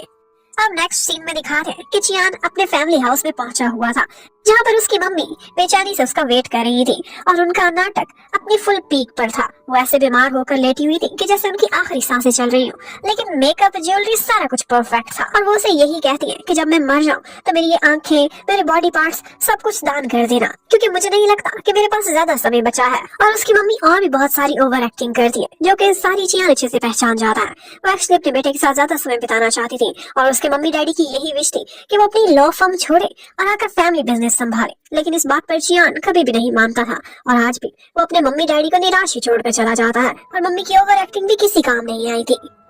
और फिर हमें वो जून को दिखाते हैं जो कि अपने पुराने समय याद करने लगता है जब उसकी मुलाकात चेंगशी से हुई थी। वो दोनों एक ही कॉलेज में थे और यहाँ पर उसका दिल आ गया था चेंगशी पर। वो जब जॉगिंग करती थी तो इतनी अच्छी उसकी फिजिकल स्ट्रेंथ थी कि बेचारा उसके पीछे भागते भागते अक्सर गिर जाया करता था। और एक दफा तो वो उसे उठाकर हॉस्पिटल भी लेकर गई थी। उसे डिहाइड्रेशन हो गई थी और उसका शुगर लेवल भी लो था, तो वो उसको एक चॉकलेट भी देकर गई थी और वो चॉकलेट ब्रांड उसे आज भी सबसे फेवरेट रहा था। उसने चेंगशी से रिक्वेस्ट की थी इकट्ठे डिनर पर चलने के लिए, जो कि चेंगशी ने मान ली थी और इसी के लिए वो बहुत एक्साइटेड था। अपनी स्किन केयर भी कर रहा था और साथ ही साथ अपने लिए एक जबरदस्त ड्रेस भी चूज कर रहा था। वो यही सोच रहा था प्रोफेशन बहुत हो गया, अब आई थिंक अपनी लव लाइफ को टाइम देने का समय आ चुका है। अब यहाँ पर हमें एक बात पता चलती है, चियान अपने एक फ्रेंड का बहाना करके मशवरा लेने लगता है वो जोन से। कहता है कि वो घर किसी से शेयर करता था, नॉइसी होने की वजह से उसने रूममेट को निकाल बाहर किया, किसी वजह से वापस लाना पड़ा, लेकिन अब वो फिर से उसे नॉइसी लग रहा है और वो उसे दोबारा से निकालना चाहता है। यहाँ पर वो जोन कहता है आई थिंक प्रॉब्लम उस नेबर या रूममेट के साथ नहीं है, तुम्हारे फ्रेंड के साथ है, इसलिए उससे कहो कि अपना माइंड ठीक करे। अब चियान जैसे ही घर वापस लौटता है तो वो देखता है कि याओ ने पहले ही डिनर प्रिपेयर किया हुआ है, इतनी सारी डिशेस बनाई थी। वो हैरान रह जाता है, लेकिन साथ ही साथ उसे गुस्सा भी आता है। वो कहता है कि ओवर एफिशिएंट बनने की कोई जरूरत नहीं, जब मैं ऑर्डर करूंगा उस वक्त तुम्हें खाना बनाना है, अगर तुमने ज्यादा स्मार्ट बनने की कोशिश की तो मैं तुम्हें निकाल बाहर करूंगा। जबकि उधर हमें वो जून को दिखाते हैं वो एक जगह पर ग्रोसरी स्टोर पर गया हुआ था कि यहाँ पर उसका फोन नीचे गिर जाता है किसी के टकराने की वजह से, और जो लड़की वो फोन उसे उठा कर देती उसकी क्रश चैंगशी थी। अब वो उसके साथ मजे से बैठकर ड्रिंक करता है, और तो उसने उसके लिए वही चॉकलेट्स भी खरीदी हुई थी जो कि उसने सालों पहले एक दफा उसे गिफ्ट की थी। यहाँ पर वो जून उसे ऑफर भी करता है कि हमारी जून हैंग लॉ फर्म तुम वो ज्वाइन भी कर सकती हो, तुम कब से लीगल सर्कल में आई ही नहीं हो। एक्चुअली उसकी लगता है कि शादी हो गई थी और शादी के बाद प्रॉपर्टी को लेकर उसके और हस्बैंड का काफी झगड़ा हुआ था, जिसकी वजह से वो सोशल मीडिया में और न्यूज में भी रही थी। लेकिन इसी वजह से लोग उसके बारे में बहुत बुरा बोलते थे। वो जून कहता कि मुझे इस सब की कोई परवाह नहीं थी। जब तुम्हारे डिवोर्स के टाइम पर लोग तुम्हारे बारे में ऐसे कमेंट्स करते थे तो मैं उस हर कमेंट करने वाले को रिपोर्ट किया करता था। ये सब सुनकर चैंगशी को काफी खुशी होती है, लेकिन वो कहती है कि प्लीज मेरी सिस्टर को याओ को पता न चलने देना, वरना अगर उसे पता चला कि मेरे लिंक्स की वजह से उसे वहाँ पर जॉब मिली है तो वो बहुत हर्ट होगी। वो जून ज्यादा ड्रिंक नहीं कर सकता था और अब वो ड्रंक हो जाता है। यहाँ पर चैंगशी को उसे वापस उसके घर तक लेकर आना पड़ता है। अब यहाँ पर ड्रंक होकर वो चैंगशी के सामने अपने दिल की हर बात कह देता है और बताता है कि अगर उस दिन मैं कॉलेज में बेहोश ना हुआ होता तो मैं पूरा मन लगा कर आया था तुम्हें प्रपोज करने के लिए, और आज भी मेरे दिल में तुम्हारे लिए वही जगह है जो इतने सालों पहले थी। वो ये भी कहता है कि तुम्हें तुम्हारे एक्स हस्बैंड ने कितना बुली किया, मैं इतना पावरफुल हो चुका हूँ, मैं उससे भी रिवेंज ले सकता हूँ और तुम्हें भी प्रोटेक्ट कर सकता हूँ, प्लीज मुझे कंसीडर करो। अब उसे किस करता है और बेहोश हो जाता है। अब उसके बाद हमें नेक्स्ट मॉर्निंग का सीन दिखाते हैं। वो अपने बेड में लेटा हुआ था। वो जैसे ही उठता है तो सोचने लगता है मुझे यहाँ वापस कौन लेकर आया होगा। फिर उसे याद आता है कि मैं तो ड्रिंक कर रहा था चैंगशी के साथ, ऑफ कोर्स वही लाई थी। लेकिन उसके बाद क्या हुआ था ये सब उसे कुछ याद नहीं आता। हाँ, लेकिन उसे अपने बेड में एक हेयर नजर आता है जो कि उसके हेयर से ज्यादा लंबा था। उसे यकीन हो जाता है कि ये चैंगशी का ही था। अब वो उसे पिलो को हक कर लेता है और सोचने लगता है कि कल रात मेरी ड्रीम नाइट थी, लेकिन मैं कितना उल्लू हूँ, मुझे कुछ भी याद नहीं। लेकिन उसके साइड टेबल पर कुछ पैसे भी पड़े थे, उसे समझ नहीं आ रही थी कि ये सब क्या। तो अब नेक्स्ट मॉर्निंग वो जो ऑफिस में बैठा हुआ था अपना मुंह छुपा के, और साथ ही साथ वो चियान को सारी स्टोरी भी बताता। कहता है कि कल की रात लगता है कि मैंने अपने क्रश के साथ स्पेंड की थी, लेकिन मुझे कुछ भी याद नहीं। वो बताता है कि मेरी साइड टेबल पर 500 भी पड़े हुए थे। ये सुनकर चियान हंसने लगता है और कहता है कि ऐसा वैसा कुछ भी नहीं हुआ होगा जो तुम्हें याद करने की जरूरत है, एक्चुअली तुमने अपनी बॉडी सेल की है 500 के बदले। अब ये सुनकर वो जो उसे ब्लैकमेल करने लगता है कि मैं सबको तुम्हारे इंसोम्निया के बारे में बता दूंगा। तो आगे से चियान बोलता है कि मैं अभी के अभी अपने स्टेटस पर लगाता हूँ वो जो उनका स्कैंडल, और वो भी 500 के बदले। अब वो दोनों फ्रेंड्स एक दूसरे से फोन छीन रहे थे कि यहाँ पर याओ भी उनको देख रही थी और काफी खुश होती है। उसे नहीं लगता था कि चियान जैसे सड़ू इंसान का भी कोई इतना अच्छा फ्रेंड हो सकता है। अब हमें घर का सीन दिखाते हैं। चियान वॉशरूम में बैठा हुआ था और टॉयलेट के बाहर ही उसे नोटिस करने के लिए याओ ने भी लगता है टाइमिंग सेट की हुई थी। वो सोचती है आधे घंटे से अंदर बैठा है, कुछ तो सस्पिशियस है, लगता है इसे कॉन्स्टिपेशन का बड़ा पुराना प्रॉब्लम है। लेकिन एक्चुअली चियान को ये निराला मशवरा किसी और ने नहीं बल्कि वो जून ने दिया था कि कुछ लोगों को वॉशरूम में बैठे बैठे नींद आ जाती है, शायद तुम भी ट्राई करके देखो, तुम पर काम कर जाए। लेकिन काफी देर बाद चियान को समझ आती है कि ये सारा कुछ वो जून ने उसे छेड़ने के लिए किया था। अब 40 मिनट बाद जब वो फाइनली बाहर आता है तो थोड़ा समय अपने कमरे में बिताने के बाद वो रियल में वॉशरूम जाता है यूज करने के लिए। तो देखता है तो वहाँ पर बहुत कम्फी सी सीट रखी हुई थी। ये देखकर वो हैरान रह जाता है। वो बाहर निकलता है, उसे लगता था याओ उसे बुली कर रही है, लेकिन वो कहती है कि सर ये तो आपके कंफर्ट के लिए है, अगर आपको इतना समय वॉशरूम में बिताना पड़े तो एक फ्लफी सी सीट तो होनी ही चाहिए। और तो और वो इतनी ओवर एफिशिएंट हो गई थी कि उसने अपने सर के लिए कॉन्स्टिपेशन के लिए मेडिसिन भी लेकर रखी हुई थी। लेकिन वो उसे डांटता हुआ अंदर चला जाता है कि मेरी पर्सनल लाइफ में तुमने इतना इंटरफेयर किया तो तुम्हें वो फाइन लगा दूंगा, तुम्हारी सैलरी काट लूंगा। लेकिन याओ भी बाज आने वाली नहीं थी। अब वो सारी रात बैठकर केस पर स्टडी करने लगती है। उसने एक्चुअली चियान पर नजर रखी हुई थी, उसके कमरे की लाइट्स ऑन थी। वो देखना चाहती थी कि अगर उसके बॉस का कोई डार्क सीक्रेट है तो वो पता चला के ही रहेगी, जैसे बॉस ने मुझे एक दफा पकड़ा था। अब वो देखती है तो वो लेट नाइट उठकर बाहर जा रहा था, वो भी उसका पीछा करने निकल जाती है। लेकिन बॉस उससे 4 हाथ आगे था। उसे पता था कि ये मेरा पीछा कर रही है तो वो जॉगिंग करने लगता है और उसे पार्क के इतने चक्कर लगवाता है कि बेचारी की बैंड बच जाती है। अब वो अपनी कमर पकड़कर बैठी हुई थी और डार्क सीक्रेट कोई भी उसके हाथ नहीं लगा था, और उसे इस हालत में चियान रंगे हाथों पकड़ लेता है और कहता है कि तुम मेरा पीछा कर रही थी इसलिए घर वापस चली जाओ। लेकिन वो बोलने लगती मैं भी एक्सरसाइज कर रही थी, आपकी तरह फिट रहना चाहती हूँ। अब वो अपना सा मुंह लेकर वापस घर जाने वाली थी कि यहाँ पर चियान उसे रोक कर कहता है कि आज के बाद ना तो मेरी टॉयलेट ट्रैकिंग करना और ना ही मेरी प्राइवेसी में दखल देने की कोशिश करना। आई थिंक तुम्हें काफी सबक मिल गया होगा, और वैसे भी तुम जोर हैंड फर्म की लॉयर हो और तुम्हारा टाइम इन फजूल कामों में जाया नहीं होना चाहिए। वो चाहती थी कि अपना एक फर्स्ट केस ले सके और वो उसे टाइम दे देता है। कहता है कि कल 2 बजे एक पार्टी आएगी और उस केस में मैं तुम्हें अपने साथ रखूंगा। अब ये सुनते ही याओ बहुत खुश हो जाती है, उसने कुछ बहुत बड़ा अचीव कर लिया था। अब नेक्स्ट डे वो लोग एक मीटिंग के लिए रेडी बैठे हुए थे। यहाँ पर जो उनकी क्लाइंट बनकर आती है वो कोई और नहीं बल्कि एक बहुत बड़ी सेलिब्रिटी थी, जिसके ड्रामास अक्सर शाम को या अपने घर में टीवी पर देखा करती थी। वो उसे देखते ही हैरान रह जाती है। एक्चुअली उसका एक डिवोर्स का केस था और उसी के लिए वो उनको हायर करने आई थी।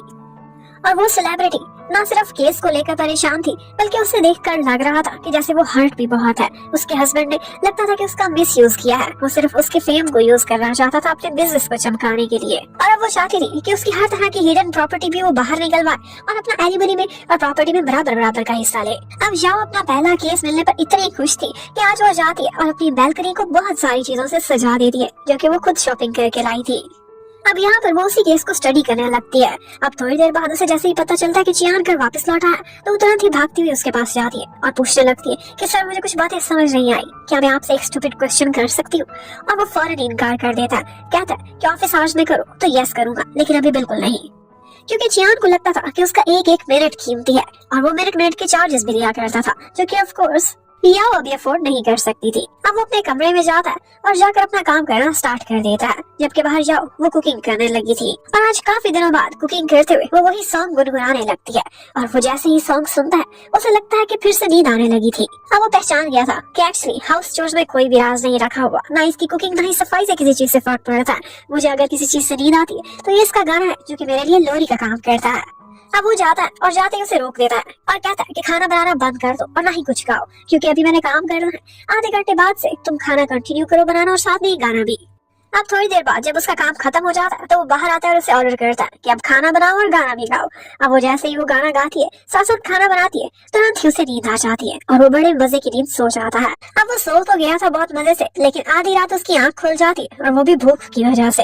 अब वो उठता है और फ्रिज से निकालकर वही खाना खाने लगता है जो कि बहुत प्यार से थोड़ी देर पहले याओ ने बनाया था। खाना खाने के बाद जब वो आराम से अपने कमरे में जा रहा था तो तभी वो देखता तो बेचारी अभी तक उन्हीं क्वेश्चंस में उलझी हुई थी और अपने लैपटॉप के सामने उसकी आंख लग गई थी। उसे थोड़ी सी दया उस पर आ जाती है और वो उसे जगाता है और अपने पास बाहर बुला लेता है और वो उसे कहता है कि तुम मुझसे अपना स्टूपिड क्वेश्चन अब पूछ सकती हो जो कि तुम्हें इतना बॉदर कर रहा है। और वो अब उससे क्वेश्चंस पूछती है और वो उसके हर क्वेश्चन को उसे आंसर दे देता है और उसे इतना सारा वैल्यूएबल नॉलेज मिला था कि वो तुरंत ही अपनी नोटबुक ले आती और बहुत सारी चीजें नोट भी कर लेती है। जबकि उधर भोजन आज हिम्मत करके शी से मिलने के लिए गया था और तो वो उसके लिए एक गिफ्ट भी लेकर गया था, एक क्यूट सा पेट जो कि शी नहीं ले रही थी क्योंकि उसे बहुत एक्सपेंसिव लग रहा था। लेकिन यहाँ पर भोजन झूठ बोल देता है कि इसका ऑनर अब्रॉड जा रहा है और उसने मुझे दिया था कि कोई इसे अडॉप्ट कर ले, इसलिए फ्री में है। अब यहाँ पर शी से पूछते ही वाला था कि उस दिन मैं ड्रंक था तो क्या हुआ था रात को, लेकिन वहीं पर ही उसे डिस्टर्ब करने के लिए कॉल आ जाती है उसके फ्रेंड चियान की, जो कि उसे कहता है कि इमरजेंसी है और तुरंत ही ऑफिस पहुंचो। अब वो भागा ऑफिस आता है,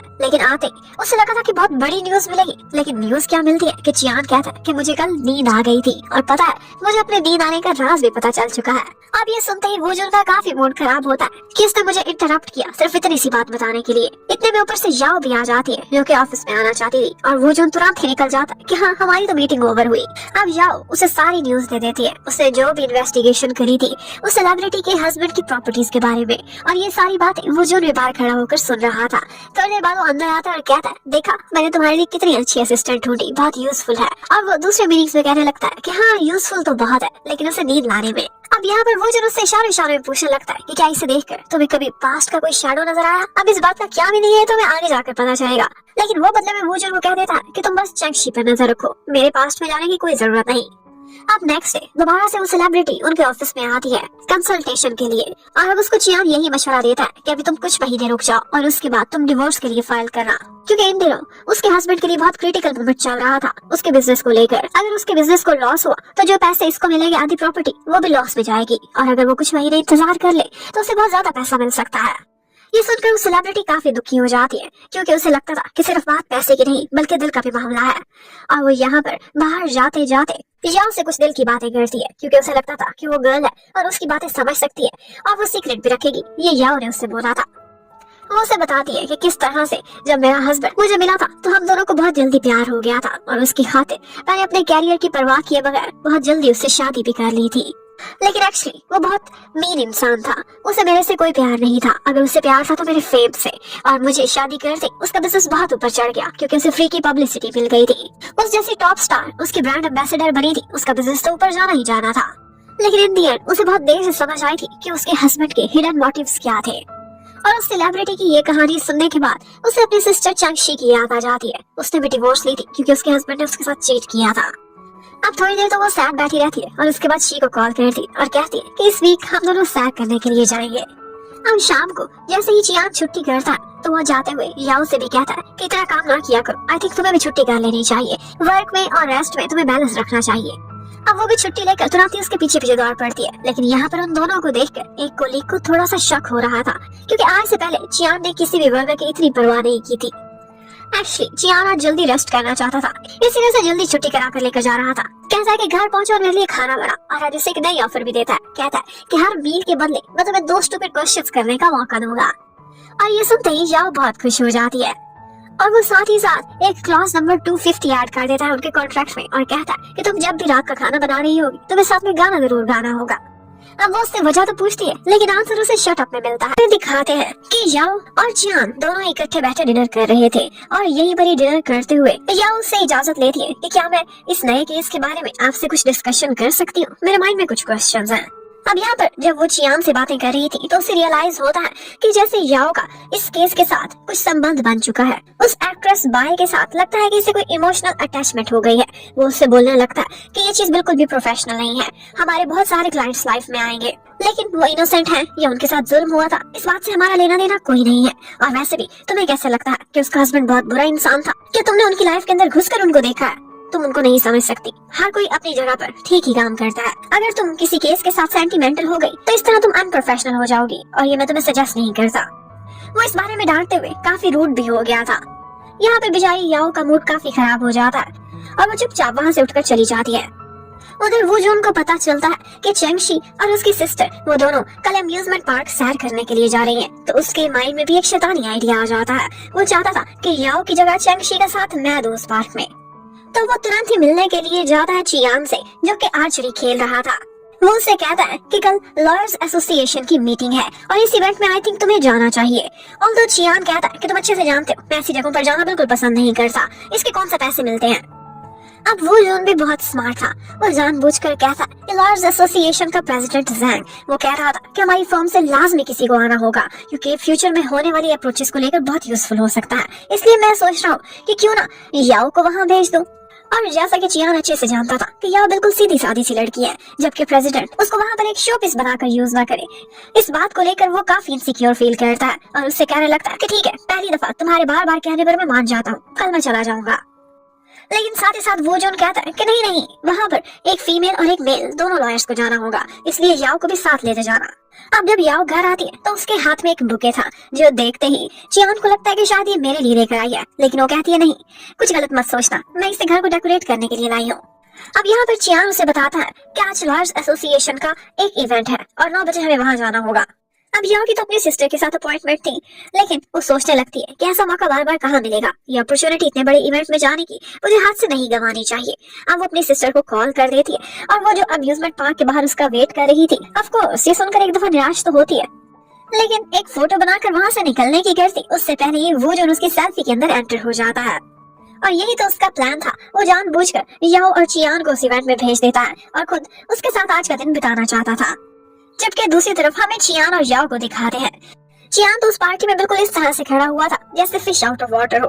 वो शायद इस तरह के इवेंट से पहले कभी नहीं जाता था और ना ही उसे पसंद था।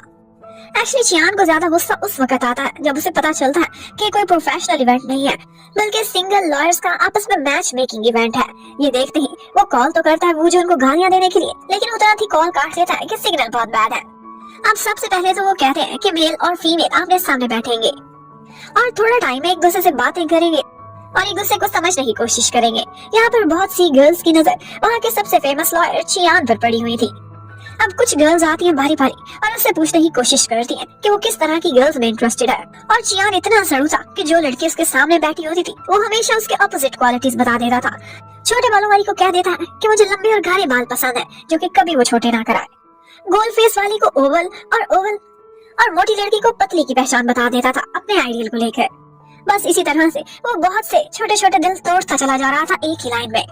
और तो और वो एक क्वेश्चन के आंसर में ये भी कह देता है कि मेरा यही सबसे बड़ा सपना है कि मैं अपनी गर्लफ्रेंड के साथ ओवर टाइम करूं। अब अपने इसी तरह के शुरू से आंसर्स की वजह से वो उस पार्टी में काफी अनपॉपुलर हो गया था और तो और उसकी शिकायत वो जून को भी लग गई थी और वो उससे कहता है कि प्लीज थोड़ा सा धीरज रखो, हमारी जून हंग फर्म का इमेज ना खराब कर देना, इसलिए थोड़ा सा पोलाइटली बोला करो। और अब की बार चियान उससे कहता है कि सिग्नल बहुत बैड है, मुझे कोई आवाज नहीं आ रही। अब इसके बाद नेक्स्ट एक्टिविटी ये थी कि उन लोगों ने रोइंग कंपटीशन करना था। अब इसके लिए दो लोगों की टीम बनेगी। यहाँ पर याओ के साथ भी कोई लड़का आकर टीम बनाना चाहता था, लेकिन तुरंत ही चियान उसे अपने पास बुला लेता है और कहता है कि तुम मेरे साथ टीम बनाओगी। याओ इनकार करती है कि हमें किसी और फर्म के साथ इंटरेक्ट करना चाहिए, लेकिन वो कहने लगता है तुम्हें अपना ईयर एंड बोनस नहीं चाहिए। और फिर नेक्स्ट सीन में हमें दिखाते हैं कि याओ बेचारी चप्पू चला चला के अपने हाथों को थका रही थी, जबकि हमारा हीरो बिल्कुल किसी राजा की तरह सामने बैठा हुआ था। अब याओ यहाँ पर उसे फिजिकल एक्सरसाइज के गुण बताने लगती है कि इस तरह से आप बहुत मैस्कुलाइन हो जाएंगे सर, प्लीज थोड़ी सी एफर्ट आप भी लगाएं।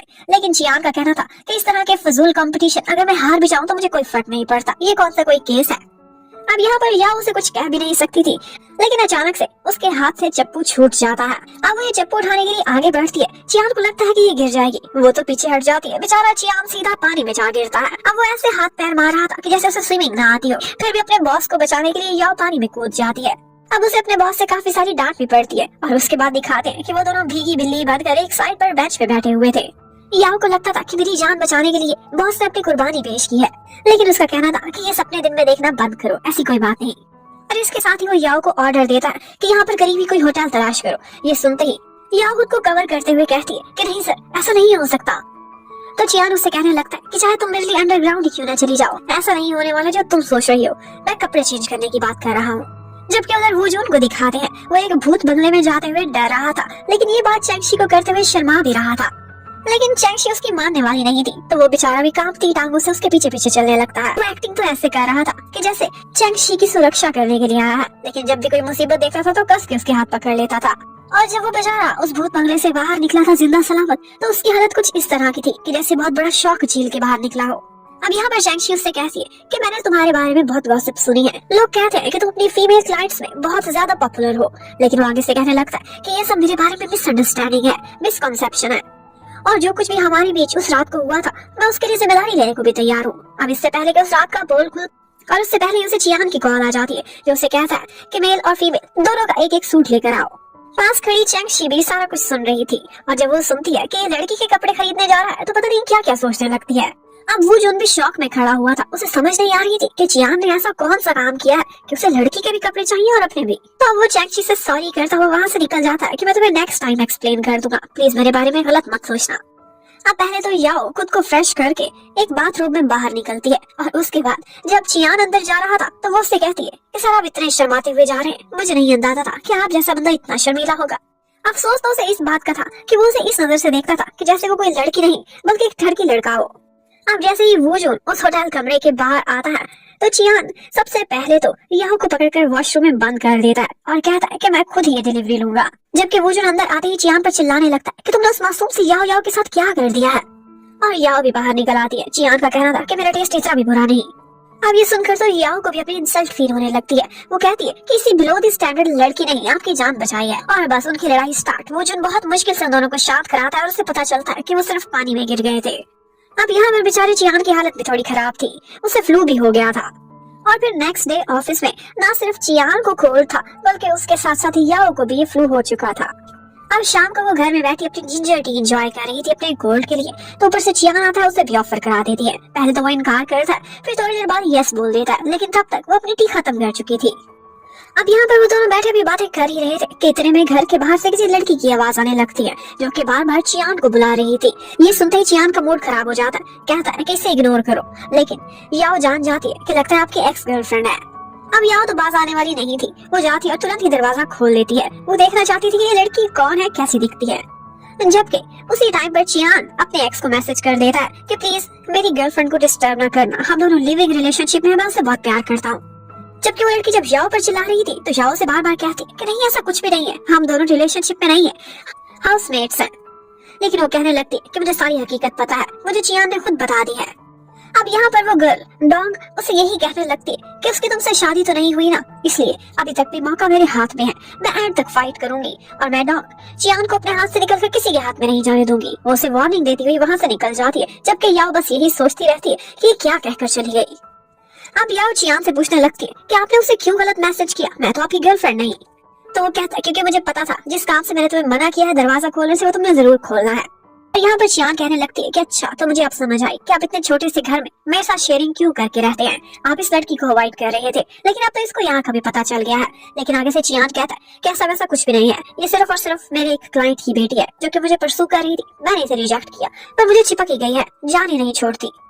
और चियान ये भी बताता है कि मेरा एक बहुत बड़ा विला है लेकिन यहाँ से बहुत दूर है, इसलिए मैंने अपनी फर्म के करीब एक घर लिया है।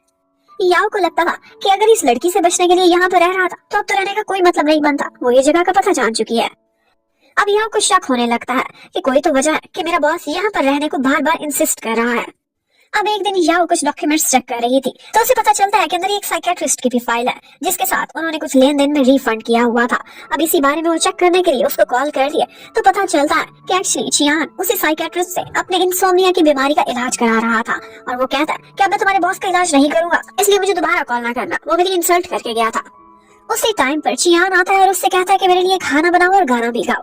और यहाँ पर उसे सारी समझ आ जाती है कि एक्चुअली मेरा यही खाना बनाना और गाना इसके लिए लोरी का काम करता है, मैं इसके लिए एक हिप्नोटिक ड्रग बन चुकी हूँ। और ये बात उसे आज कंफर्म भी हो जाती है, जब खाना बनाकर वो कमरे में पहुंचती है तो वो सो चुका था, हमेशा से ऐसे ही होता था।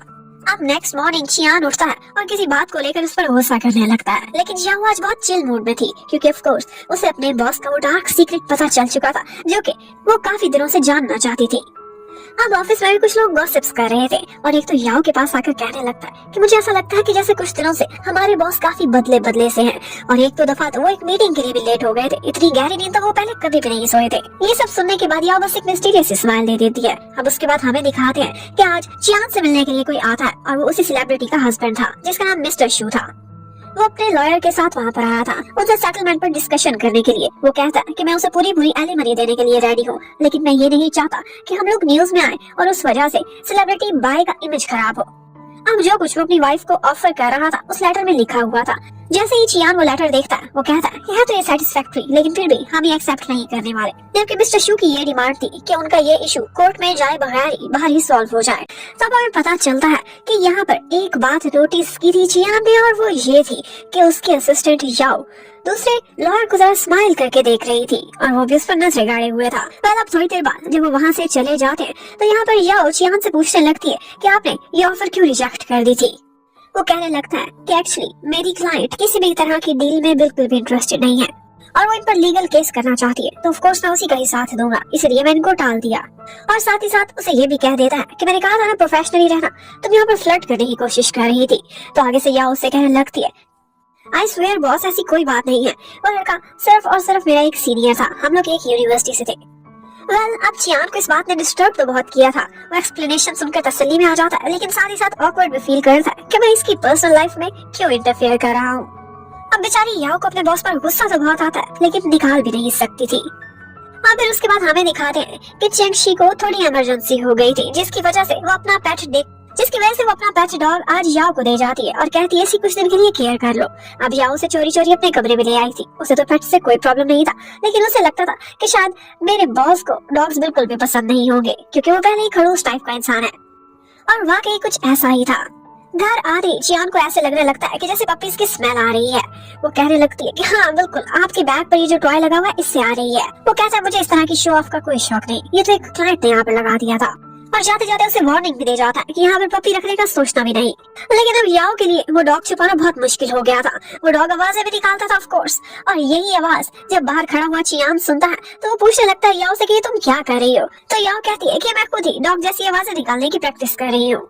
लेकिन ऑफ कोर्स चियान को उस पर जरा भी विश्वास नहीं था। उसका दरवाजा नॉक करता है और जैसे ही दरवाजा खुलता है चियान के पैरों में वो पपी आकर उसे प्यार करने लगता है। और जैसा कि हमने एक्सपेक्ट किया था बिल्कुल वैसा ही होता है। चियान को देखकर लग रहा था कि उसे डॉग से बहुत डर लगता है। अब यहाँ पर चियान उस पर बहुत गुस्सा करता है और कहता है कि अभी के अभी ये डॉग लेकर तुम खुद भी यहाँ से डिसअपीयर हो जाओ, वरना मैं तुम पर लीगल केस कर दूंगा। अब याओ आगे से उनको कहने लगती है कि अगर सर मैं यहाँ से चली गई तो रात को आपके लिए मिडनाइट सपर कौन बनाएगा और गाना कौन गाएगा, मैं ही तो हूँ आपकी इंसोम्निया की बीमारी का क्योर।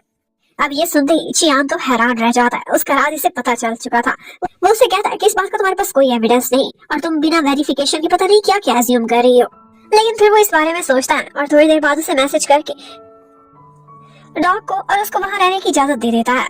अब इसके बाद याओ उसके लिए खाना बनाने लगती है और उसकी सिंगिंग की आवाज सुनकर बहुत मजे की नींद आ जाती है हमारे हीरो चियान को। अब उसके बाद हमें दिखाते हैं कि आज चियान कोई मीटिंग करने के लिए आउट ऑफ स्टेशन गया हुआ था। अब उसकी गैर मौजूदगी में वहाँ पर वही सेलिब्रिटी बाय आ जाती है। आज वो याओ को बहुत हमदर्दी लेकर अपने पास रोकती है और उससे कहने लगती है कि मेरा हस्बैंड शू वो मुझे धमकियां भेज रहा है और तो और मुझे डराने के लिए उसने कुछ लोग भी भेजे कि मैं उसकी ऑफर एक्सेप्ट नहीं कर रही। मैं डरी हूँ, मैं उससे बात नहीं करना चाहती। अब तुम भी तो मेरी लॉयर हो, प्लीज तुम मेरी लॉयर बनकर मेरे बिहाफ पर उससे बात करो और उसे समझाने की कोशिश करो कि मुझे धमकियां देना बंद कर दे। अब यह उसके सामने बैठकर ही उसे कॉल करती है और उससे कहने लगती है कि प्लीज आप मेरी क्लाइंट को थ्रेटन करने की कोशिश ना करें। वो बहुत कहता है कि मैंने उसे नहीं डराया और वैसे भी मैं चाहता हूँ कि ये इशू पीसफुली रिजॉल्व हो जाए। तुम बाय से कहो कि वो मुझे अनब्लॉक करे, मैं उससे मिलना चाहता हूँ, उससे बात करना चाहता हूँ। लेकिन याओ आगे से कहती है कि नहीं, वो अब आपसे कोर्ट में ही मिलेगी। जबकि उसके बाद हमें दिखाते हैं कि याओ से मिलने के लिए वही मिस्टर शू आ जाता है जो कि उसको कहता है कि शायद आपको कोई मिसअंडरस्टैंडिंग हुई है, मैं तो उसके और अपने बीच हर चीज क्लियर करना चाहता हूँ। अब याओ ने सोचा नहीं था कि इतना मेरे पीछे चल पड़ेगा। वो वहाँ से पतली गली से निकल जाती है। अब उसके थोड़ी ही देर बाद वो अपनी न्यूज चेक करती है तो उसे पता चलता है कि उन्हीं की बिल्डिंग पर खड़े होकर मिस्टर शू ने छलांग मार के सुसाइड कर ली है। ये देखते ही याओ को लगता था कि उसके पैरों तले से जमीन निकल गई है और इसके साथ साथ उसने ये नोट भी रखा था कि मेरी वाइफ की लॉयर याओ उसके और मेरे बीच दीवार बन रही है, हमारे बीच कंफ्यूजन को दूर नहीं होने दे रही और मैं अब जीना भी नहीं चाहता। वो बेचारा बहुत दुखी हो गया था क्योंकि उसे लगता था कि उसकी रेपुटेशन दिन ब दिन बर्बाद होती जा रही है और उससे और बर्दाश्त नहीं हो सका। और फिर नेक्स्ट मॉर्निंग वो जैसे ही ऑफिस दोबारा जाती है तो उसे पता चलता है कि मिस बाय ने एक नया लॉयर हायर कर लिया है और वो उसके साथ एक प्रेस कॉन्फ्रेंस कर रही थी और वो यही कहती है कि मैं और मेरा हस्बैंड हमारी सुलह हो सकती थी, लेकिन मेरी पिछली लॉयर इतनी मीन थी कि उसने हमारे बीच दीवारें खड़ी कर दी। अब वो बहुत दुखी हुई थी कि उसका हस्बैंड मर चुका है और उनको सुलह करने का लास्ट मौका भी नहीं मिल सका। याओ तो उसका ये रूप देखकर हैरान थी। वो लगता ही नहीं था वो ये मिजरेबल इंसान है जो अगले दिन उसे इतनी रिक्वेस्ट कर रही थी। और बस इस प्रेस कॉन्फ्रेंस के बाद सोशल मीडिया पर हर कोई याओ को और उसकी कंपनी को बुरा भला बोले जा रहा था। याओ परेशान होती है और इस मामले को खुद ही सॉल्व करने की कोशिश करती है। वो तुरंत ही जाती है मिस बाय के पास और उन्हें समझाने की कोशिश करती है, पर उनका लॉयर बीच में आ जाता है और कहने लगता है कि तुम यहाँ ट्रबल क्रिएट मत करो। और मिस बाय तो बिल्कुल मुकर गई थी, कहती है कि मैंने तुम्हें कभी भी कॉल नहीं करने को कहा। तो अब याओ के पास कोई भी ऐसा सबूत नहीं था जिससे वो खुद को इनोसेंट साबित कर सकती कि ये सब बाय की चाल थी। अब यहाँ पर वो लॉयर याओ को बुली करने की कोशिश कर रहा था और कहता है कि ये सब तुम्हारी गलती है, तुमने ही उसे इतना डिप्रेशन में डाल दिया कि उसने सुसाइड कर लिया। इतने में ऊपर से चियान पहुंच जाता है और उन दोनों के बीच आकर खड़ा हो जाता है। वो यहाँ पर आकर अपने असिस्टेंट को प्रोटेक्ट करता है और उसका हाथ पकड़कर उसे अपने साथ ले जाता है। अब रास्ते में वापस जाते हुए चियान को वो सॉरी बोलती है और कहती है कि सर आपने तो मुझे बहुत अच्छे से समझाया था कि मैं इमोशनली हर केस से दूर रहूं, लेकिन मैंने अपना बहुत बड़ा सबक सीखा है। यहाँ पर चियान भी उससे कहता है कि तुम्हें इतनी भी समझ नहीं आई कि वो एक्ट्रेस है, उसे एक्टिंग कितनी अच्छे से आती है, उसे तुम्हारी हमदर्दी जीती थी सिर्फ, और तुम्हें अपने हाथ का पपेट बना लिया। उसे जो कहा तुम वो करती गई, तुम्हें सिर्फ इस केस को लीगली परस्यू करना चाहिए था। अब याओ अपने बॉस से कहती है कि सर मैं कंपनसेट करना चाहती हूँ। वो कैसा तुम्हारी इतनी औकात नहीं कि कर सको। वो बोलती है कि मैं जोन हंग छोड़ने के लिए भी तैयार हूँ, मैं रिजाइन कर दूंगी। लेकिन वो बोलता है अब इतना मैस क्रिएट किया है, ऐसे हार के मुंह छुपा के जाना कोई बहादुरी नहीं। उसका हस्बैंड डिप्रेशन का पेशेंट था, अक्सर उसे सुसाइड के ख्याल आते थे। उसने सिर्फ और सिर्फ तुम्हें एक मोहरा बनाकर यूज किया है ताकि तुम उसके इस डिप्रेशन को एग्रीवेट करो, और अब की बार उसने कमिट कर लिया। उसने खुद उसे रास्ते से हटाया है। अब शाम को दिखाते हैं कि याओ ने उसके लिए सी फूड वाला डिनर बनाया हुआ था। ये देखकर चियान खुश भी हो गया था, लेकिन साथ ही साथ उसके फेस को देखकर लग रहा था कि जैसे उसे याओ पर काफी तरस आ रहा है। वो एक सिंसियर लड़की थी जिसे मिस यूज किया गया था, और आज वो अपने हाथों से उसे प्रॉन्स भी खोल कर देती है, जिसे चियान बहुत शौक से खाता है। याओ बेचारी बहुत डिप्रेशन में आ गई थी। उसने सोशल मीडिया पर बहुत सारी वीडियोस देखी थी कि मिस्टर शू का भाई भी उसे धमकियां दे रहा था। वो बहुत गुस्से में था और साथ ही साथ लोग भी उसे बुरा भला कह रहे थे, उसे मर्डरर बोल रहे थे। उसे एक धमकी वाली कॉल भी आती है, जो कि आते ही चियान उसके हाथ से फोन छीन लेता है और उससे कहता है कि अब ना तो तुम सोशल मीडिया देखोगी, ना ही अननोन कॉल्स उठाओगी। और उसकी डिप्रेशन दूर करने के लिए उसे अपने साथ ड्रिंक कराने के लिए ले जाता है। अब वो उसे बार में ले तो आया था, लेकिन जैसे उसे याद आता है कि लास्ट टाइम ड्रंक होकर इसने क्या क्या किया था, वो उसे ड्रिंक करने की इजाजत नहीं देता। अब उसके बाद हमें दिखाते हैं यहाँ पर चियान ने किसी को मिलने के लिए भी बुलाया हुआ था, और वो कोई और नहीं था बल्कि मिस्टर शू का एक्स लॉयर था। उस लॉयर का नाम लू था, और वो सब कुछ बताता है कि मेरा क्लाइंट शू वो तो बेचारा खुद एक विक्टिम था। उसके ऊपर उसकी वाइफ ने इल्जाम लगाया था कि उस पर डोमेस्टिक वायलेंस करता है, लेकिन एक्चुअली उसकी वाइफ ने उस पर इतना साइकोलॉजिकल प्रेशर डाला हुआ था कि उसे डिप्रेशन हो गया था। वो काफी अर्से से अपना ट्रीटमेंट भी करा रहा था, और यहाँ पर लू की बातों से उसे सारा ब्लैक एंड व्हाइट पता चल जाता है। एक्चुअली कभी भी मिस्टर शू ने उसे खुद की तरफ अट्रैक्ट नहीं किया था, बल्कि उसने खुद ही मिस्टर शू को फंसाया था, क्योंकि उसे लगता था कि बहुत सक्सेसफुल बिजनेसमैन है। लेकिन जब वो दोनों क्लोज हुए, उनकी शादी हो गई, उसके बाद उसे पता चला कि उसका बिजनेस तो इतना सक्सेसफुल नहीं जाता। तभी उसने फैसला कर लिया था कि शो को बदनाम कर देगी और खुद उससे रास्ते अलग कर लेगी। अब लो की बातें सुनने के बाद याओ को अंदाजा हो गया था कि वो नहीं है जिसने मिस्टर शू को डेथ की तरफ पुश किया था, बल्कि ये तो खुद वही एक्ट्रेस बाई थी। अब यहाँ पर याओ चियान का थैंक्स करने लगती है कि आपने मेरे लिए इतना कुछ किया, लो को यहाँ पर बुलाया और मेरी सारी बातें क्लियर कर दी। लेकिन वो आगे से कहने लगता है कि फिर से अपने माइंड में कोई ड्रामा और फिल्मों वाली बातें ना ले आना, कुछ भी रोमांटिक नहीं है। तो मेरी एम्प्लॉय हो और तुम्हें प्रोटेक्ट करना मेरा फर्ज बनता है। वेल अब इन दी एंड जब वो वहाँ से जाने वाला था तो खुद की और लो की ड्रिंक के पैसे उससे मांगता है। कहता है कि बिल तो तुम ही चुकाओगी या फिर मेरे 1 घंटे के पैसे दो कंसल्टेशन के। और उसकी फीस तो इतनी हाई थी जो कि वो भरने का सोच भी नहीं सकती थी, तो ऑफ कोर्स बिल ही भर देती है। वेल अब उसकी उदासी खत्म करने के लिए वो उसे डिस्ट्रैक्ट करने के लिए बोलता है कि तुम्हें ड्राइविंग तो आती होगी, लाइसेंस है तो तुम आज मेरी गाड़ी चलाओगी। लेकिन इतनी महंगी कार में वो पहली दफा ड्राइविंग कर रही थी, बेचारी बहुत डरती है। यहाँ पर कुछ लोग मोटर बाइक पर, कुछ साइकिल पर, इवन कि पैदल चलने वाले भी उनसे आगे निकल जाते हैं और यहाँ पर आकर चियान की बस हो जाती है। वो गुस्सा करता है तो आगे से याओ कहती है कि सर अगर इस गाड़ी को कुछ हो गया, एक भी स्क्रैच आ गया तो इसकी कॉम्पनसेशन भरने के लिए मुझे अपनी आंखें गुर्दे पता नहीं क्या क्या बेचना पड़ेगा। वेल अब नेक्स्ट डे याओ को एक सरप्राइज मिलता है। उसके लिए बहुत सारे बॉक्सेस आए थे। वो इतनी सारी चीजें जब देखती है तो हैरान रह जाती है, लेकिन उन सब में उसके लिए कोई ना कोई थ्रेटनिंग वाली चीज थी या फिर धमकी वाले लेटर्स। ये बाई के फैंस थे जो उसको इस तरह से बुरी करने की कोशिश कर रहे थे। याओ को खुद की तो इतनी फिक्र नहीं थी, लेकिन एक बॉक्स में वो अपनी सिस्टर शी की भी फोटो देखती है तो बहुत डर जाती है और तुरंत ही उसे फोन करती है। लेकिन थैंक्स फॉर वो बिल्कुल ठीक ठाक थी। दूसरी तरफ हमें ऑफिस में दिखाते हैं वो जॉन और चियान दोनों ने मिलकर फैसला किया था कि अब वो इस इशू को खुद अपने हाथों से रिजॉल्व करेंगे। उन्होंने भी सोच लिया था कि बहुत हो गया डिफेंसिव मोड, अब हम एग्रेशन में आएंगे। और फिर उसके बाद हमें दिखाते हैं कि चियान अपने वही थ्रेटनिंग लेटर्स देखता है। सबसे पहला लेटर जब उसे मिला था धमकाने का, तब वो भी बिल्कुल मासूम हुआ करता था याओ की तरह। वो बहुत डर गया था और पूरी रात अपनी टेंशन भुलाने के लिए ड्रिंक करता रहा था। वेल अब जब चियान रात को घर वापस आता है तो देखता है कि याओ बेचारी सोफे पर ही सो गई थी और वो जिसे इतनी गहरी नींद आती थी आज छोटी छोटी आहट पर उठ बैठती थी, डर के मारे कि कहीं कोई उसे मारने ना पहुंच गया हो।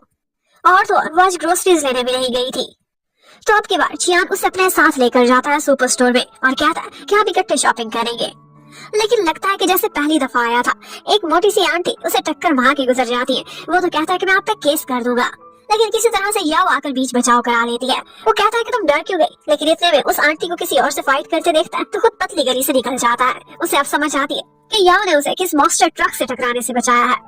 अब यहाँ पर कुछ गर्ल्स उनको इकट्ठे देखकर गॉसिप करने लगती हैं कि ये बॉय तो बहुत हैंडसम लगता है और रिच भी, लेकिन ये लड़की बिल्कुल ऑर्डिनरी लुक्स वाली है। ये बातें चियान ने भी सुन ली थी और इसके बाद वो कुछ ज्यादा ही याओ की केयर करने लगता है कि जैसे उनको दिखाना चाहता हो कि उनकी बातों से उसे जरा फर्क नहीं पड़ता। अब घर आने के बाद चियान उससे कहने लगता है कि अगर तुम रोना चाहती हो तो खुल के रो लो, इस तरह से जब तुम अपना रोना छुपाती हो तो बिल्कुल भी सुंदर दिखाई नहीं देती। और जब वो रोने लगती है तो उसे अपना रुमाल भी ला कर देता है। अब वो उसे अपने आंसू नाक सारा कुछ साफ कर लेती है। अब थोड़ी देर बाद वो उसे चीयर अप करने के लिए बताता है कि पता है ये रुमाल कितना महंगा था, 8000 का खरीदा था मैंने। अब वो बेचारी सोचने लगती है कि इतना महंगा रोना तो मैंने आज से पहले कभी भी नहीं रोया। वो जाते जाते उसे रोक कर कहता है कि तुम प्रीटी दिख रही हो, लेकिन आगे से याओ को और भी रोना आ जाता है कि क्या फायदा, मुझसे ज्यादा प्रीटी लेडी ने मुझे बेवकूफ बना दिया। अब नेक्स्ट मॉर्निंग वो फाइनली एक नया स्टार्ट लेती है। 2-3 दिन बाद वो ऑफिस पहुंची थी। उसके सारे फ्रेंड्स उससे कहते हैं कि जरा अपना अकाउंट तो खोल कर देखो। तो उसे पता चलता है कि वेबो पर वो सारे लोग जो उसे बुली कर रहे थे अब उससे माफी मांग रहे थे। एक्चुअली ये रातों रात इसलिए बदला था क्योंकि कल ही फैसला किया था वो जन और चियान ने एक्शन लेने का। वो लोग सोशल मीडिया पे उन सारे लोगों को ट्रेस करते और उनको लीगल नोटिस भेजते हैं डेफेमेशन के। अब चियान ऑनलाइन सर्च करता है कि अगर कोई परेशान इंसान हो तो उसे कैसे चीयर अप किया जाए। उसे डिस्ट्रैक्ट करने के लिए उसे एक पोल भी रखवाया था और उसके बाद वो ऑर्डर करता है, याओ को अपने रूम में बुलाता है और उसे बहुत सारे पेपर दे देता है श्रेडिंग करने के लिए। अब वो सारा दिन इसी काम में लगी रहती है। उसके बाद जब घर पहुंचती है तो पता चलता है कि सारा घर बिखरा हुआ है। लगता तो था कि जैसे ये सारा कुछ चियान ने किया है, लेकिन वो इल्जाम सारा डॉग पर डाल देता है कि ये सब उसी ने बिखेरा है। एक्चुअली वो याओ को बिजी रखना चाहता था ताकि उसे रोने का समय ही ना मिले। और इसी के साथ ये पार्ट खत्म होता है। Thank you for watching, bye bye.